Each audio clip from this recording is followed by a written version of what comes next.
హరీష్ రావు వచ్చినట జిల్లాలో ఏం చేస్తానికి వచ్చిండని మల్లికార్జున అడిగిన 4-5 శంకుస్థాపనలు చేసినట 100 బెడ్రూమ్ల ఏంటది 100 బెడ్రూమ్లు అంటున్నాయి 2 బెడ్రూమ్ డబల్ బెడ్రూమ్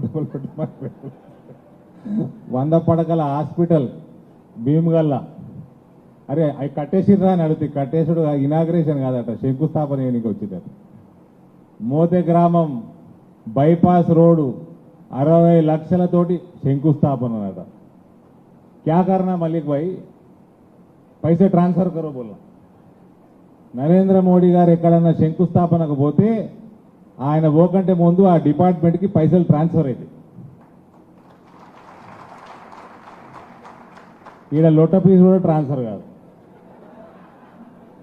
పైసలు దిగవబోల్ల డిపార్ట్మెంట్ ఇంకోటి ఏదో శంకుస్థాపన ఉన్నది ఏంటది మోతేల పిహెచ్యువా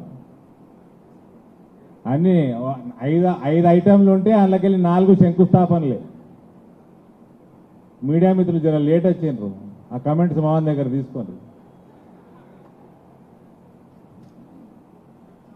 గవర్నమెంట్ వచ్చి 8 ఏళ్ళు అయిపోయి 9వ సంవత్సరం నడుస్తున్నది ఇప్పుడు ఇంకా శంకుస్థాపనలు చేసేట్లు ఉన్నారు టీఆర్ఎస్ నాయకులు మళ్ళా ఆయనోను అడ్డుకున్నట్టు ఎవరో రావద్దన్నట్టు ముందస్తు అరెస్టులు మండల్ ప్రెసిడెంట్ అని శక్తి కేంద్రాలని భారతీయ జనతా పార్టీలో యాక్టివ్ ఉన్న వాళ్ళందరి ముందే ఒకరోజు ముందే హౌస్ అరెస్టులు పోలీస్ స్టేషన్లను బంధించడము ఇటువంటి కార్యక్రమాలు చేస్తారు ఇక మేము తిరుగుతాము మా నియోజకవర్గంలో మేము దిగుతారంటే ఆ టీఆర్ఎస్ వాళ్ళని కొందరిని బాగా మేసి కరప్షన్ పైసలు బాగా మేసి ఆంబోతు లెక్క బలిసిన వాళ్ళని మా మీద దోస్తారు ఈ పోలీస్ కమిషనర్ అడుగుతా ఉన్నా మీడియా మిత్రులు మరి మమ్మల్ని ఏమో హౌస్ అరెస్ట్ చేస్తారు హరీష్ రావు వస్తుంటే మరి మా నియోజకవర్గంలో మేము తిరుగుతా ఉంటే ఆంబోతుల్లోకి ఎందుకు తోలుతారు టీఆర్ఎస్ వాళ్ళని బాగా బలిసిన వాళ్ళని వాళ్ళని హౌస్ అరెస్టులు ఎందుకు చేయరు ఇక్కడ కమిషనర్ అయితే ఆయన టికెట్ మీద నిలబడతా అని టీఆర్ఎస్ టికెట్ మీద ఏడ నిలబడ్డా 30-40 వేలతో ఓడిపోతాడు భారతీయ జనతా పార్టీ కార్యకర్తల ఉసురు పోసుకున్నాడు ఈ రాష్ట్రంలో ఏడ నిలబడ్డా ఓ 30-40 వేలతో ఓడిపోడు ఖాయం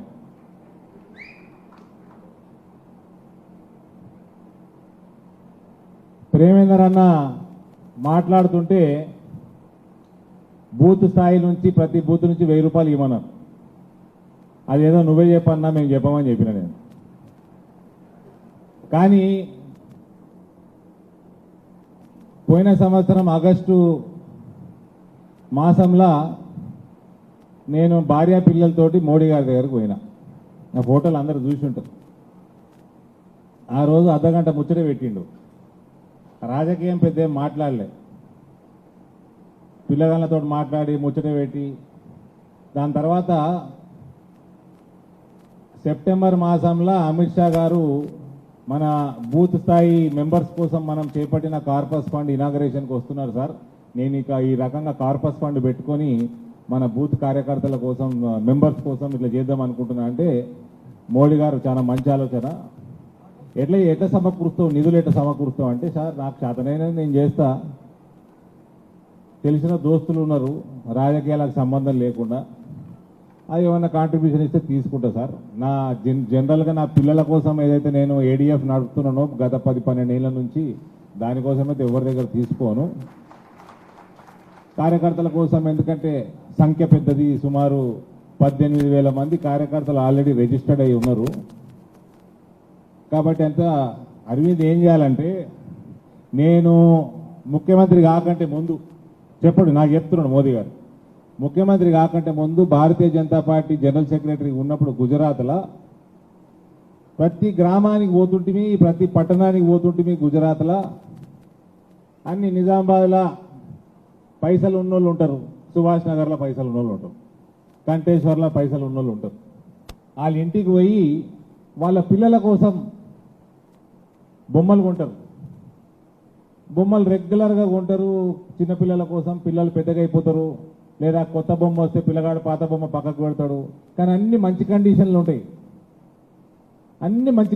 ఉంటాయి అవన్నీ నేను జమ చేస్తుంటే ఒక ట్రక్ తీసుకుపోతుంటే ఆటో ట్రాలీ లెక్క తీసుకుపోతుంటే జమ చేస్తుంటే జమ చేసి మన కార్యకర్తలు గరీబోళ్ళు ఉంటారు, వాళ్ళు దిల్ సే और दिमाग से अमीर रहते बीजेपी के కార్యకర్త. కానీ వాళ్ళ పిల్లలకి ఏదైనా బొమ్మ కావాలంటే కొనే స్తోమత ఉండకపోవచ్చు ఒక్కొక్కసారి. అటువంటి వాళ్ళకి నేను ఇంటింటికి తిరిగి వాళ్ళ ఇంట్లో ఏమన్నా కార్యక్రమం అయినప్పుడు, మంచి శుభ కార్యక్రమం అయినప్పుడు తీసుకుపోయి అటు ఇస్తుంటుంది మన కార్యకర్తలకి.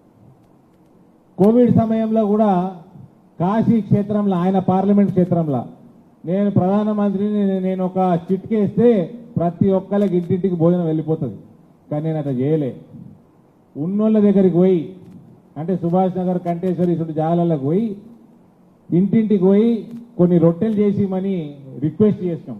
మన కార్యకర్తలను అందరిని పంపించి రిక్వెస్ట్ చేసి అవి తీసుకుపోయి ఎక్కడైతే స్లమ్స్లోనో, ఎక్కడైతే గరీబోళ్ళు ఎక్కుంటారో అక్కడ ఇంటింటికి రొట్టె, కూరగాయ, పచ్చడి కనీసం మనం కోవిడ్ సమయంలో, లాక్డౌన్ సమయంలో చేసినాం. దీంతో ఏమవుతుంది అంటే జాతి ఐక్యత పెరుగుతుంది. భారతీయ జనతా పార్టీ వాడు పోయి సుభాష్ నగర్లో పోయి ఆ ఇంటి నుంచి తీసుకొచ్చి వాళ్ళు ఇచ్చేటోళ్ళు భారతీయ జనతా పార్టీతో కలిసి ఉంటారు, తీసుకునేటోళ్ళు భారతీయ జనతా పార్టీతో కలిసి ఉంటారు. ఇట్లా భారతీయ జనతా పార్టీ బలం పెరుగుతుంది, దేశంలో జాతి ఐక్యత పెరుగుతుంది అని ఆయన చెప్పడం జరిగింది.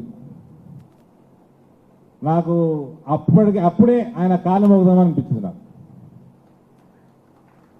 ఇదే రకంగా మీ అందరికి యాద ఉంటుంది, మన అయోధ్యల రామమందిర నిర్మాణం కోసం మన దేశంలో ఉన్న పేర్లు తీసుకుంటలేను, బాగా అతిపెద్ద బిజినెస్ సంస్థల అధిపతులు మేము కట్టిస్తాం సార్, మేము స్పాన్సర్ చేస్తాము అంటే అవసరం లేదు, ధన్యవాదాలు అని చెప్పిన నాయకత్వం మన పార్టీ నాయకత్వం. ప్రతి భారతీయుడు, ప్రతి హిందూ ఇంటికెళ్ళి 5 రూపాయలు, 10 రూపాయలు, 50 రూపాయలు వసూలు చేసి, ప్రతి ఒక్కళ్ళ దగ్గర వసూలు చేసి మనం ఇవాళ రామ మందిరం ఎందుకు కట్టిస్తున్నామంటే ఆ రామ మందిరం మనది కూడా పాత్ర ఉంది కట్టడంలో అన్న భావన భారతదేశం మొత్తం వ్యాపించాలని చేసిన నిర్ణయం అది. అటువంటి నిర్ణయం తీసుకున్న మన లీడర్షిప్కి మరోసారి సెల్యూట్ పెట్టొచ్చు. అదే రకంగా ఇవాళ నేషనల్ ఎగ్జిక్యూటివ్ హైదరాబాద్లో పెట్టింది. కేసీఆర్ మీద ప్రేమ పెరిగింది జర మన నాయకత్వానికి, హైదరాబాద్లో తెచ్చిపెట్టింది నేషనల్ ఎగ్జిక్యూటివ్. జర అరుచుకుందాం, కేసీఆర్ని అరుచుకుందామని. ఇక్కడ తెలంగాణలో భారతీయ జనతా పార్టీ ప్రభుత్వంలోకి రావాలి అంటే ఏ లీడర్ని జాయిన్ చేసుకున్నాడు కాదు, ఏ వేరే పార్టీలకు వెళ్ళి ఎమ్మెల్యేలని టికెట్ రానోనో వాడినో వీడినో జాయిన్ చేసుకున్నాడు కాదు. ప్రజల నుంచి ఎంతమంది నేషనల్ ఎగ్జిక్యూటివ్లో అందులో జరిగే ఖర్చుకి ఎందరు మంది పాలు పంచుకుంటారో, సరే 10 రూపాయలైనా సరే, 50 అయినా సరే, 100 అయినా సరే, ఇటువంటి భావన ఇక్కడ భారతీయ జనతా పార్టీ ప్రభుత్వం ఏర్పాటు చేయాల, ప్రతి ఇంటింటికి ఎగ్జిక్యూటివ్ పోవాలన్న భావనతోటి చేసిన విషయం ఇది. అంటే ఆలోచన విధానం చూడండి. అందుకే నేను కూడా చెప్తాను, మనం బాగా పైసలుంటే కేసీఆర్ లెక్క, ఆంబోతు లెక్క బలిస్తే బయటికి చూడనికే సన్నగానే ఉంటాడు, కానీ 1000 కోట్లు, లక్షల కోట్లు దాటేసేది. బాగా బలిసి కొట్టుకుంటా ఉన్నారు. ఇవాళ ఇష్టం ఉన్నట్టు లీడర్లను కొంటున్నారు. పైసలుంటే మంచి మంచం కొనుక్కోవచ్చు, నిద్ర కొనొచ్చా? బ్రహ్మాండమైన బిర్యానీలు ఏదంటే అది కొనుక్కోవచ్చు, కానీ ఆకలి కొంటామా? ఆకలి కొనొచ్చా అన్న? కొనరాదు కదా. మంచి డాక్టర్ని కొనుక్కోవచ్చు, అమెరికాకి వెళ్ళి తెప్పియచ్చు. మనోడు పోతాడు కదా పంటి నొప్పికి, ఢిల్లీకి పోతాడు కదా ఖర్చు పెట్టుకొని, డాక్టర్ని కొనుక్కోవచ్చు, కానీ ఆరోగ్యం కొనుక్కుంటామా? కొనుక్కోరాదు. అదే రకంగా చెప్తా ఉన్నా, నాయకుల్ని కొనుక్కోవచ్చు కానీ నా బూత్ స్థాయి మెంబర్లను కొనుక్కునే పరిస్థితి ఉండదు. పైసలతో ఓటర్లను కొలిసే పరిస్థితి ఉండదు. కాబట్టి వీలైనంత సహాయం మనం భారతీయ జనతా పార్టీకి చేద్దాం. మీ అందరికీ చిట్టీలు ఇచ్చింటాడు కదా ప్రేమేందర్ అన్న, గూగుల్ ట్రాన్స్ఫర్ కూడా చేయొచ్చు. దాంట్లో అందరు రేపు అంతా గూగుల్ ట్రాన్స్ఫర్లు నడుస్తున్నాయి. అందులో నెంబర్ ఏదో అకౌంట్ బ్యాంక్ అకౌంట్ నెంబరేనా అన్న, అది బ్యాంక్ అకౌంట్ నెంబర్కే గూగుల్ ట్రాన్స్ఫర్ చేయొచ్చు. కాబట్టి ఇంతనా అంతనా నేను అనను, మీకు తోచినంత ప్రతి బూత్ నుంచి మన నేషనల్ ఎగ్జిక్యూటివ్లో మనము పాలు పంచుకున్నాం అన్న ఆనందం కోసం, సాటిస్ఫాక్షన్ కోసం ఈ కార్యక్రమంలో మనం పాల్గొన్నాం. ఇక ఆ తర్వాత నాకు కూడా ఇచ్చిర్రు, సాధారణంగా ప్రతి ఎంపీ ₹1,00,000 ఇవ్వాలి, అలా రాసినది కదా. కానీ నాకేమో ప్రత్యేక ప్రేమతోటి 100 మంది దగ్గరికి పోయి 100 చెక్కులు ₹1,00,000 చెక్కులు తెమ్మని చెప్పారు. ₹1,00,00,000 ఇచ్చారు నాకు కూడా.